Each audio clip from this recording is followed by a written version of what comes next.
మేమంతా కూడా జగన్మోహన్ రెడ్డి గారిని భారతి గారిని ఆది దంపతుల్లో మేము వైఎస్ఆర్ కాంగ్రెస్ పార్టీ భావిస్తాం. అలాంటి వ్యక్తుల్ని మొన్నటిదాకా వైఎస్ఆర్సీపీలో ఉన్న భార్యల పేర్లు ఎత్తేశారు. ఇప్పుడు ఇంకొక ఆర్గనైజ్డ్ క్రైమ్ డైరెక్ట్గా అధినాయకుడు శ్రీమతి గారిని తీసుకుని వచ్చారు. నేను అడుగుతా ఉన్నా, ఇదే నారా లోకేష్కి చెప్తా ఉన్నా, బాబు లోకేష్ బాబు మీకు ఇదే చెప్తా ఉన్నా, అధికారం ఉందని చెప్పేసి అధికారం ఉంది ప్రస్తుతానికి. నేను అడుగుతున్నా, మీకు ఒకటే చెప్తా ఉన్నా, అధికారం ఎప్పుడు శాశ్వతం కాదు.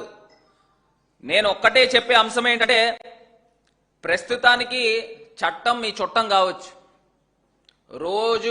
రోజులన్నీ ఒకలాగా ఉండవు బాబు నారా లోకేష్, రోజులన్నీ ఒకలాగా ఉండవు.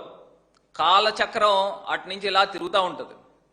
తిరిగినప్పుడు మళ్ళీ అదే చట్టం మీకు వెంటాడుతూ ఉక్కిరి బిక్కిరి చేస్తుందనే అంశాన్ని గుర్తుపెట్టుకోమని ఈ నారా లోకేష్కి చెప్తా ఉన్నా. ఇప్పుడు ప్రస్తుతానికి చట్టం మీ చట్టం కావచ్చు బాబు లోకేష్ బాబు, ఎప్పుడు ఎల్లప్పుడూ అధికారం మీ చేతిలో ఉండదు. ఇప్పుడు కాలచక్రం అటు నుంచి అలా తిరుగుతూ ఉంటుంది.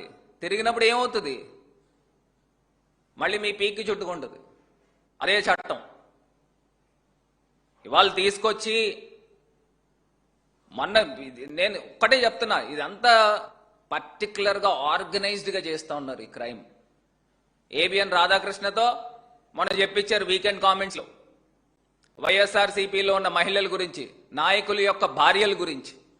ఇప్పుడు డైరెక్ట్గా అధినాయకుడి యొక్క శ్రీమతినే తీసుకుని వచ్చి ఇలాగా పనికిమాలిన వెబ్సైట్స్లో మీరు ఈ రకమైన ఫోటోలు వేసి మరి జగన్మోహన్ రెడ్డి గారి పైన కేసు కట్టారని చెప్పేసి వీళ్ళు చెప్తా ఉన్నారు. M9 న్యూస్ ఛానల్లో 2000 సంవత్సరంలో పంజాగుట్ట పోలీస్ స్టేషన్లో అంట భారతిరెడ్డి గారట జగన్మోహన్ రెడ్డి గారి పైన కేసు పెట్టారని, అప్పుడేమో చంద్రబాబు నాయుడు గారు సెటిల్మెంట్ చేశారని, ప్రతిపక్ష నాయకుడిగా వైఎస్ రాజశేఖర రెడ్డి గారు ఆయన మొరపెట్టుకుంటే ఈయన ముఖ్యమంత్రిగా సెటిల్మెంట్ చేసాడట.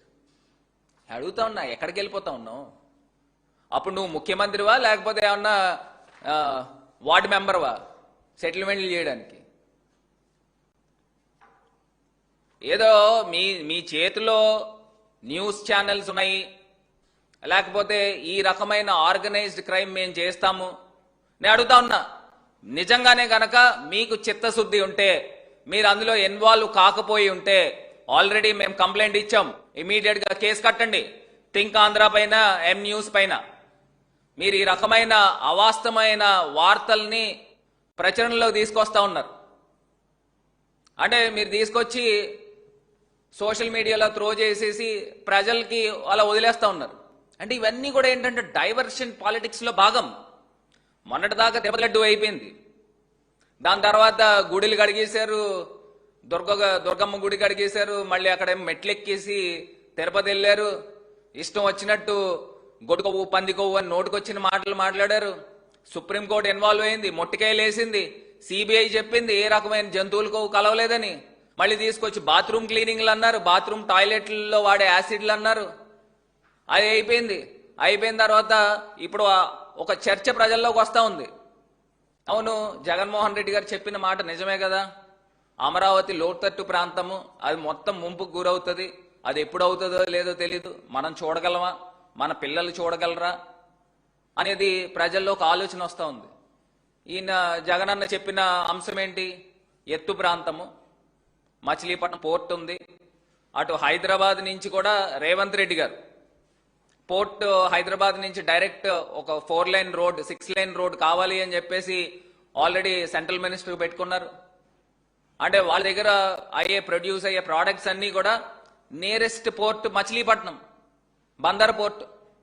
ఆ బందర్ పోర్ట్కి డైరెక్ట్గా వెళ్ళిపోతే ఇంకా వాళ్ళకి దగ్గర అవుతుంది, పోర్ట్ దగ్గర అవుతుంది, వాళ్ళ యొక్క ఇండస్ట్రియల్ గ్రోత్ కూడా పెరుగుతుంది. మరి ఇవన్నీ కూడా ప్రజలు ఆలోచన చేస్తూ ఉన్నారు. నిజమే కదా, అక్కడ 2 లక్షల కోట్లు పెట్టే కన్నా ఇక్కడ 15,000 కోట్లు 20,000 కోట్లు పెడితే ఒక అద్భుతమైన క్యాపిటల్ తయారవుతుంది కదా. ఒక మంచి పోర్ట్ కనెక్టివిటీ రోడ్స్తో అటు చెన్నైకి, ఇటు వైజాగ్కి, అటు కోల్కతాకి, ఇదంతా కూడా ఒక సింగిల్ సాగర్మాలలో ఒక రోడ్ అవుతుంది కదా. మన క్యాపిటల్ ఇక్కడ సుమారుగా 40-45 లక్షల మంది జనాభా ఉన్నారు కదా అని ప్రజల్లో చర్చ వస్తుంది. నేను ఒక్కటే బెస్ట్ ఎగ్జాంపుల్ చెప్తా ఉన్నానండి. నయా రాయ్పూర్ పరిస్థితి ఏంటి? మీరు తీసుకొచ్చి ఒక 10 బిల్డింగ్లు కట్టేస్తే పొద్దున్న వెళ్ళి వర్క్ చేసుకోవడానికి వెళ్తారు, సెక్రటరియట్ లేకపోతే అసెంబ్లీ ఇవన్నీ ఉంటే అమరావతిలో. సాయంత్రం ఎక్కడికి వస్తారు? మళ్ళీ విజయవాడ గుంటూరుగా వస్తారు. మళ్ళీ మీరు ప్రతి వర్షాకాలానికి పంపులు పెట్టాలి, నీళ్లు తోడాలి. ప్రజలు ఎక్కడి నుంచి తీసుకొస్తారు? నేను అడుగుతా ఉన్నా, ప్రజలు ఎక్కడి నుంచి తీసుకొస్తారు? ఇప్పుడు నయా రాయ్పూర్ ఏమైందంటే ఇంచుమించులో గోస్ట్ సిటీ లాగా అయింది. గాంధీనగర్ ఏంటండి, ఆడు మార్నింగ్ వర్క్ చేస్తారు, సాయంత్రానికి అహ్మదాబాద్ వచ్చేస్తారు. ఇప్పుడు ఇదే జరగబోతోంది. రేపు అమరావతిలో మీరు ఒక 10 బిల్డింగ్లు కట్టినంత మాత్రాన జరిగే అంశం ఏంటి? రియల్ ఎస్టేట్ ఎక్కడవుతుంది? ఇవన్నీ కూడా ప్రాక్టికల్ అంశాలు. నేను ఇదే సాక్షాత్ చంద్రబాబు నాయుడు గారికి సంబంధించిన హెరిటేజ్ కంపెనీ ఆయన తీసుకెళ్లి రంగారెడ్డి డిస్టిక్లోనే ఎక్కడో సుమారుగా 250 కోట్లు ఎంతో పెట్టుబడి పెడతా ఉన్నాడు. నేను అడుగుతా ఉన్నా, మీరు అమరావతి మీ బ్రెయిన్ చైల్డ్ కదా, మీరు అమరావతికి బ్రాండ్ అంబాసిడర్ కదా, ఆ ఇండస్ట్రీ ఏదో ఆ పెట్టుబడులు ఏదో ఇక్కడ అమరావతిలో పెట్టండి, పెట్టి అక్కడి నుంచి లాభాలు తీసుకురండి, అక్కడ కొన్ని వందల మంది వేల మందికి ఉపాధి కల్పించండి. అది కదా నాయకుడు చేసే పద్ధతి. మీరెందుకు హైదరాబాద్లో పెట్టుబడులు పెడతా ఉన్నారు?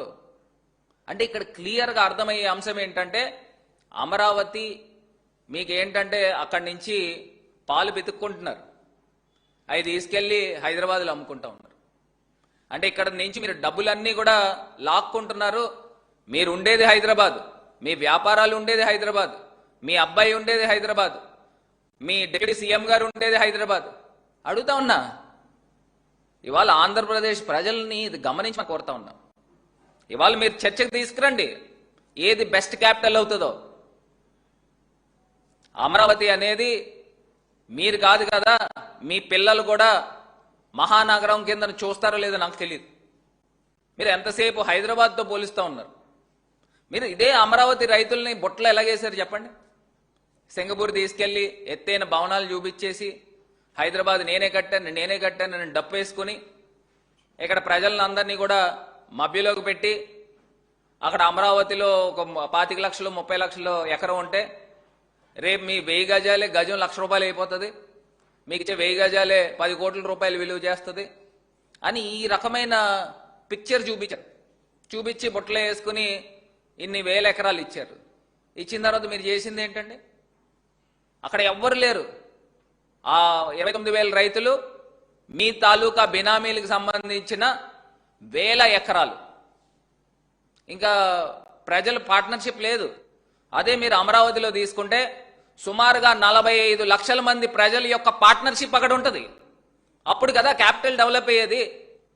ఆ మాత్రం సెన్స్ లేకోకుండా, ప్రాక్టికాలిటీ లేకోకుండా ఈ రకమైన రియల్ ఎస్టేట్ దందా చేసుకుని మీకు మీరుగానే వేళ్ల మీద లెక్క పెట్టేవాళ్ళు రియల్ ఎస్టేట్ ఆస్తులు పెంచుకోవడానికి మీరు చేసిన స్కెచ్ అది.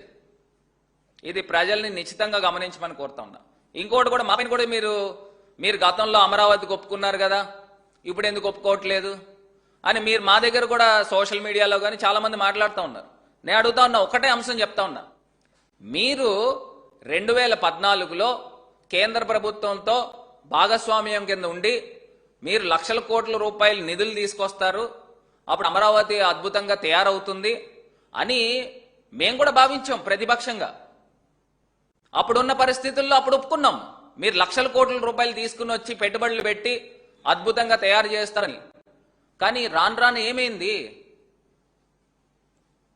పులి మీద స్వారీ అయిపోలేదా?